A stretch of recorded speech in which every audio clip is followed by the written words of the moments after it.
Hello, welcome back to the Coleman channel and welcome back to another installment of Behind the Process, a video series where we go into the creative process, the behind the scenes, the making of things. And for this particular installment, we're going to do a little bit of a nostalgia trip, a little bit of a dive into my YouTubing past and some of probably my finest, fondest memories making things. And that is, of course, if you've read the title of the video, or you've looked at the thumbnail, yes, we're going to be talking about some of the funny skits and videos and stuff like that we have made, me and my compatriots on the channel known as Soop Groop. Now, before we begin, I guess I want to get into the fact that when I was with Soop Groop, you probably have seen that can all be explained in the 2022 State of the Channel video. If you want to see if you're been with the channel for a while and you've come from Soop Groop, whatever, you'll see the current status with all that. But basically, when I was with the channel, we had a Twitch channel, obviously called Soop Groop as well. We amassed about 30 followers on there, which is pretty cool. My good friend SAMII'S is currently reworking the channel right now. It's under construction. He's going to be rebranding it to be more his image. It's going to be his thing. So please, when it happens, would you please go and check it out. Check out his streams and all that kind of stuff, because he's very good. And hopefully him and I will be doing some sort of co-streaming at some point over on my Twitch channel, Coleman Live, which I'm going to plug one more gosh darn time over at fucking Twitch. The collection of games is expanding all the time. The number of people pulling up for all the different games is very diverse and is growing all the time, and it's probably just going to keep growing and growing, which is very exciting. So please come check it out. So yeah, I thought this would be a pretty fun one to do. I thought this would be a pretty good one because we can get into a little bit of a collection of different things, because when Soop Groop was an active entity, when me and the boys were working on some stuff, the idea initially was to make it like a variety channel of different things, which we kind of tried to do, but you know, the idea was like let's plays are obviously the big thing. A lot of YouTube channels do this kind of thing, let's plays to like keep the consistency, and then like skits when they're able to do it. But I guess in hindsight, on my perspective, the let's play thing is kind of more for channels that need to upload videos, because you know, if you know anything about the YouTube algorithm, you need to be uploading fairly consistently in order to get the exposure that you should be getting on, like, you know, recommended feeds and all that kind of stuff, to make sure that you're apparent on the YouTube scape. Because for some reason YouTube really just doesn't like it if you just disappear and stop uploading videos. And it seems to me that a lot of YouTube channels that do like skits and stuff, or like videos of that nature, tend to do a lot of let's plays to like keep everything afloat, and that's kind of the thing that we did. But we did make a couple of skits, and we did indeed make a couple of videos series, kind of diverting off of that whole thing. Basically, I'm going to pick a choice few that I remember very well, that was a big part of the production and all that kind of stuff. The thought process, if you can even call it that, behind a lot of them. Yes, it's going to be pretty fun. We're going to throw out like 4 or 5 that I like a lot, that I have a lot of fond memories of. And when I say quote unquote thought of, the reason why is because, you know, this was a YouTube channel that got formed back in 2019. We were all very much like, oh, we're really going to do something. We're going to make a big YouTube channel. It's going to be great. We hit at least 114 subscribers near the end, which is pretty damn impressive. We're very excited. We hit 100 subs on a live stream ages ago. I think that might still be on the channel. Oh yeah, by the way, the Soop Groop channel is still on YouTube if you want to check out some of these old cursed ass videos. Some of them have aged better than others, I can only fucking imagine. But yeah, I say quote unquote because, like, you know, when it comes to the creative process behind a lot of these skits that we did, there wasn't really much of like you know, a hashing out of the fucking thing. You know, we didn't do like storyboarding. We didn't have an idea of how anything was going to get shot. We didn't have an idea of what anyone was going to say. It was mostly just, wouldn't this be funny if this was a thing? And then we go, yes. And then we would fucking do it. And then it would just be, you know, a rough idea. Maybe we would talk about what could happen before the cameras got turned on, and then we would just act. It was basically a bunch of ad-libbing fucking throughout it for the majority of the time. And you know, sometimes it's pretty funny. I still laugh at a lot of it, probably for the wrong reasons, but you know, some of it was funny. So yeah, Soop Skits, that was a big part of the channel. We did like 9, I think, skits you would call them in total. So the first one I guess we'll talk about is the one of which I am prevalent on the thumbnail. It's called the Nourishment. Spelt, well, the letters are spaced out and all that funny stuff. Yeah, it's just nourishment without the without the O. It's just nourishment or nourishment, I guess you would say. We had a very specific design going on with the thumbnail. I'll see if I can get the thumbnails up. I'm pretty sure I can just download the thumbnails, so we'll make sure we can see what we can do with that. But yeah, pretty much all these thumbnails are designed on Adobe Spark, or as it's known as now, Adobe Creative Cloud Express, which is a really good application. It's pretty much like slimline, diluted Photoshop to make very quick and easy thumbnails, or indeed any other kind of social media post or any other kind of thing that you can imagine really happens on there, and there's a bunch of other stuff that you can do as well. It's a pretty good application that you get. That's how the thumbnails, pretty much all the thumbnails you're about to see all got made on that. And as you can see, we're trying to go for a certain design. Some are a bit older than others. Some of them I did have a hand in making. I think most of them were done by SAMII though.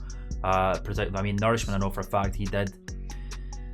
And how on earth to describe what went down with this one? Well, it was uploaded on the 13th of January 2020, well before the whole COVID madness hit. It was a thing that was going on. People were talking about it and all that kind of stuff, but that wasn't, you know, there wasn't lockdowns or like the pandemic hadn't began at that point basically. And the big meme of January 2020 was World War III. That was a big thing going on because there was a big thing going on of America and Donald Trump calling out Iran, and you know, Iran trying to develop a nuclear weapon and stuff like that, and then there was a whole conversation about it, and then everyone was thinking, oh god, it's the end of the world. It definitely wasn't that serious, but it was a big funny meme. World War III is going to happen, oh no. And then I can't quite remember how the conversation started, but I know for a fact, if I remember right, I think we went on some of the lads went on an excursion one day. I can't quite remember what we were doing. I think we went to see a film or something, or maybe it might even have been that we went like to Glasgow to go out for a day or something. And then basically, we walked into a shop anyway. I know that for a fact. We went into a shop in Paisley. This is before I moved there, or well before I moved there. And we found these, I think they're like protein shakes or something like that, protein milkshakes or something. They were very fucking bizarre. They were in these little tin cans, and they were like different flavors, and they were simply called Nourishment, spelt as it's spelled in the video and all that kind of stuff.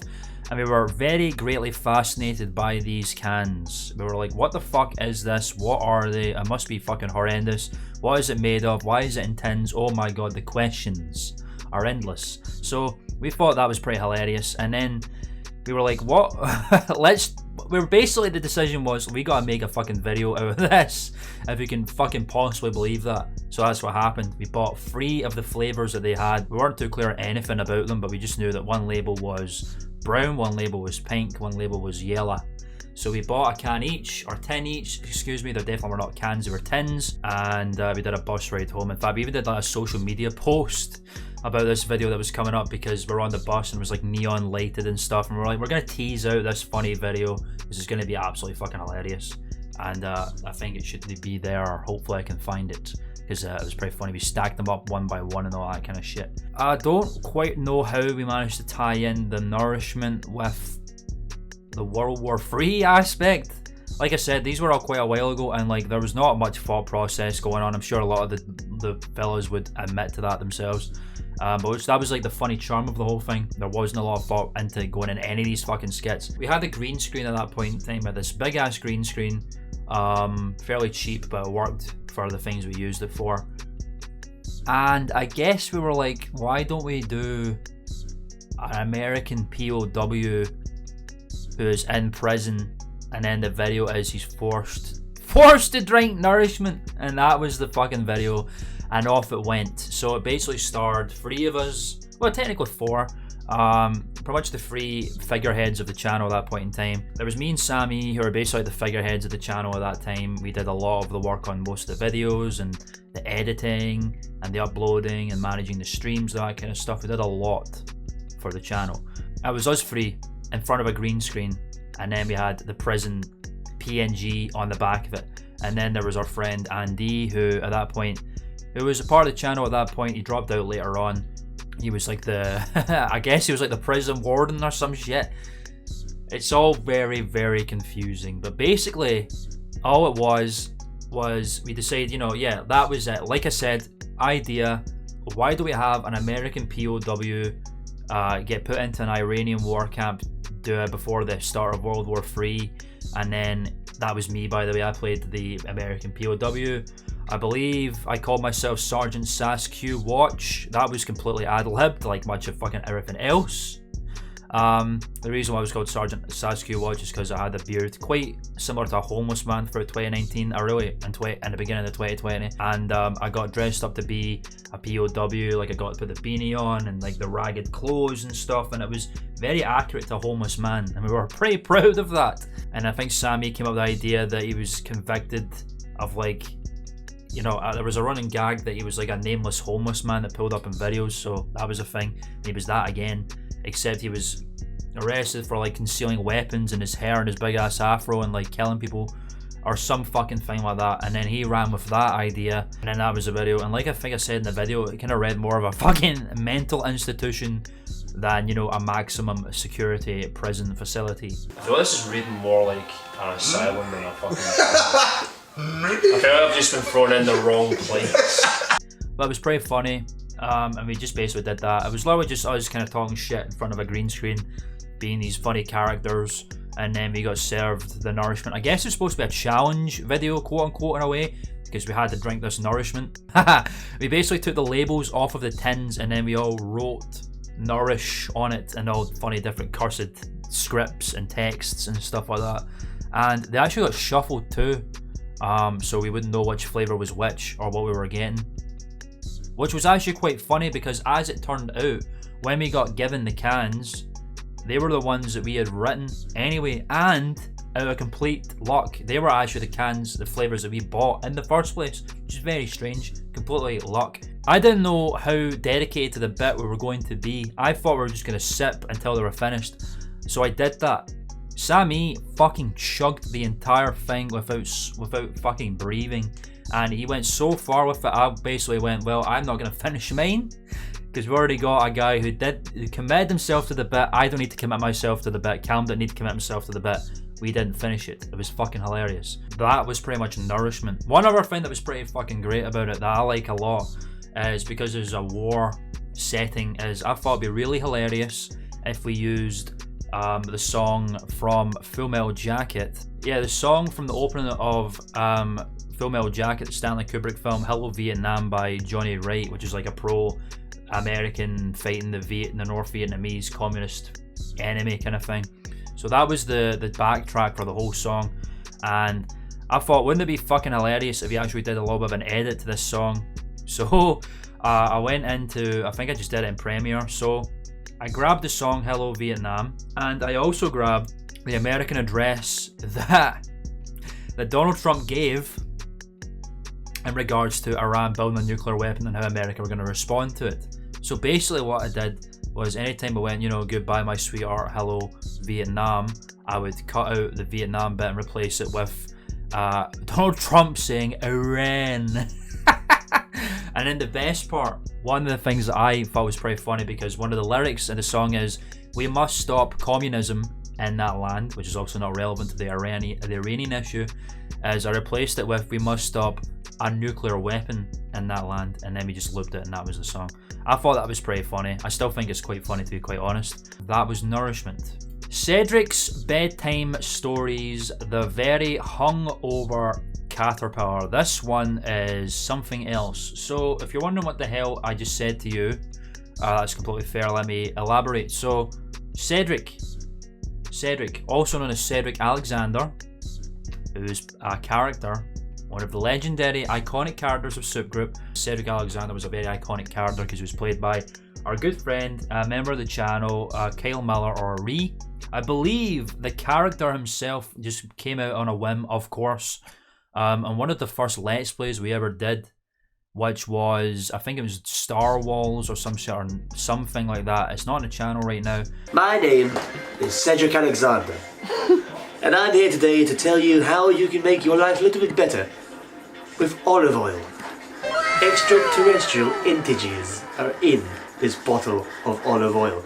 But was one of the people who was playing the game, and I don't know what, I wasn't in the room at the time when it was happening, and the Cedric Alexander character just appeared out of nowhere. I think he got the name from somewhere. We all thought it was an original thing, but it definitely was not. Yeah, that's it. He got Cedric Alexander from a fucking American professional wrestler, WWE wrestler. I think that's fucking hilarious. But he adapted the name to become this business tycoon, businessman, big tyrannical magnate and things like that, and that was the whole concept of the video. But Cedric's Bedtime Stories is a fucking weird one, and I guess he had this book that he got for like Christmas or New Year or something, and I guess what he wanted to do was like read this book as Cedric Alexander, I guess to start some kind of a series. We weren't too sure, because there was like 8 people, or at least there was 8 people that were supposed to be in the channel, and then there was like, I want to say like maybe 6 or 5 people that were actively thinking of things. All people would come up with ideas, and then the other people would go off with them and do it. And this was very much a Jeff and Reezy production, Cedric's Bedtime Stories. And he wanted to read this thing, which is also a parody of The Very Hungry Caterpillar, except it's about a dude who's incredibly fucking hungover. And he reads it to the camera and stuff. He's reading this bedtime story, these little stuffed animals in the other bedroom of the house, which I think was Andy's bedroom at the time when he was living there. And yeah, he just kind of reads the story, and then that was it. And then literally the video got sat on for months. I am not fucking kidding. This thing got filmed and we had no idea what the hell to do with it. Jeff didn't know what to do with it. Reezy wasn't too sure what to do with it. So the film was just sitting there, the footage was just sitting there. By the way, I should say, pretty much everything that we filmed was done on a Canon camera.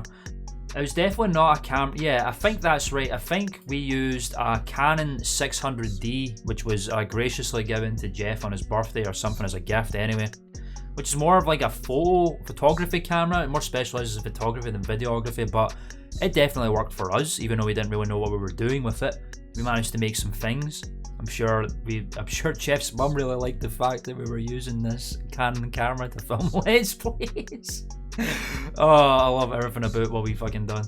So this footage was sat on for months, and then I basically said to Jeff, look, listen, we want to use this footage, we want to just make a goddamn skit out of it. Why don't we do this? Why do we have it that Reezy, Cedric Alexander, is reading this bedtime story, these fucking stuffed animals, and as he takes us through the story, we cut to more footage of like the act happening, everything going on, everything happening, like as he's telling the story, we're witnessing it happen. And then he went, that's a brilliant idea. The sketch was saved. So it was me and Jeff basically acting out all of this over like the course of a few weeks, because obviously Carvani was quite far out, so it just depended on who could get there at what times and whatever.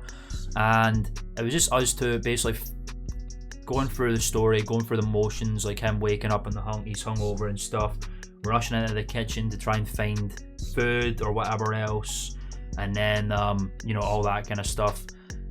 And obviously we had to wait at one point, because one big part of the book was like the Hungry Caterpillar, where he reads like, yeah, one of this, one of that, 2 of these, 2 of that, and it was all a big Indian takeout. So they had to get an Indian takeout to get all of this food.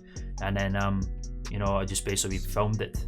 It was pretty hilarious. And then this is one part that I remember doing when we edited the first iteration of the video. Something about it was just very strange. So at the end of the video, once Cedric has told his little bedtime story and stuff, he crawls up into bed with the stuffed animals. I guess I may have been Jeff turns the lights out and then it just all goes dark.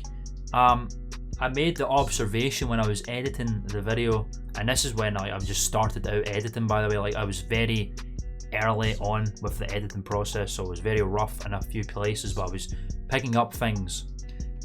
We noticed that the lights flickering, the light switch sound effect really sounded like, I don't know, like a jail cell, like lights out, big switch goes off or the lights go off at once. So we went, why do we put this funny green screen in where like the lights go out and then there's like a green screen of like prison jail cell doors closing, like as in as if Cedric was in prison the whole time. I don't know if I read at all, but we thought it was pretty funny, and I think it's still quite funny to this day. It was a pretty funny observation that we made into a thing, and that was pretty funny.